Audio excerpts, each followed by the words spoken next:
इस वक्त हम एक ऐसी ही चक्की पे मौजूद हैं जहां पर आटा फरोख्त किया जा रहा है और मसला ये है कि जो बाज़ारी आटा लोग नहीं खाते, तो चक्की का जब आटा ख़रीदने आए हैं तो उनको पता चला है कि जो आटा पहले 4500-4600 रुपये मन में मिल जाता था, उसकी कीमत अब बढ़ के 6000 रुपये तक पहुंच गई है।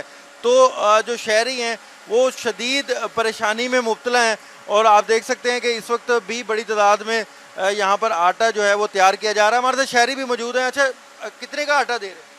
आटा 6000 रुपये मन मिल रहा है। पहले जो हम 4000 4500 ले जाते थे, आज 6000 रुपये मन दिए। पहले हम इतने पैसों में 1 मन आटा ले जाते थे, आज देखो अब 20 किलो लेके जा रहा हूँ आटा मैं। कितनी परेशानी है और क्या कहेंगे? परेशानी तो बहुत ज़्यादा है, जहाँ हम इतना ज़्यादा आटा ले लेते हैं उससे कम आया। महंगाई इतनी है, आटा पूरा करे घर का, बाकी चीज़ें पूरी करे, क्या चीज़ पूरी करें। बाजारी आटा ले लें वो सस्ता नहीं है?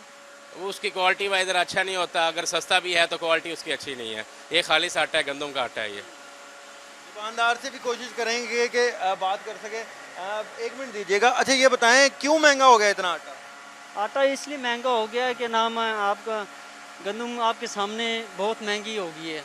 उसकी वजह से क्या नाम है आवाम लेती नहीं है, मुश्किल से आवाम आटा लेने के लिए आती है। पहले तो वो क्या घबरा जाती है कि इतना रेट कैसे बढ़ गया इसका। चाहे दुकानदार हो चाहे ख़रीदार हो, हर कोई परेशान है।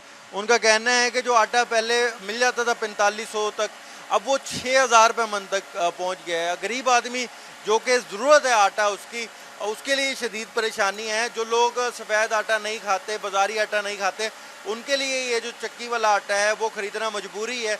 लेकिन जब वो यहाँ पर आए हैं, उनको रेट का पता चला है, उनको शदीद परेशानी का सामना है। उनका क्या, जबकि दुकानदार है उनका कहना है पेट्रोलियम मसनूआत की कीमतें बढ़ी हैं, जिसके बाद गंदम की कीमत में इजाफा हुआ है और वो मजबूर हैं आटा इतने रुपए में फ़रोख्त करने पे, जिसके बाद उनका अपना कारोबार भी काफ़ी ज़्यादा मुतासिर हो रहा है।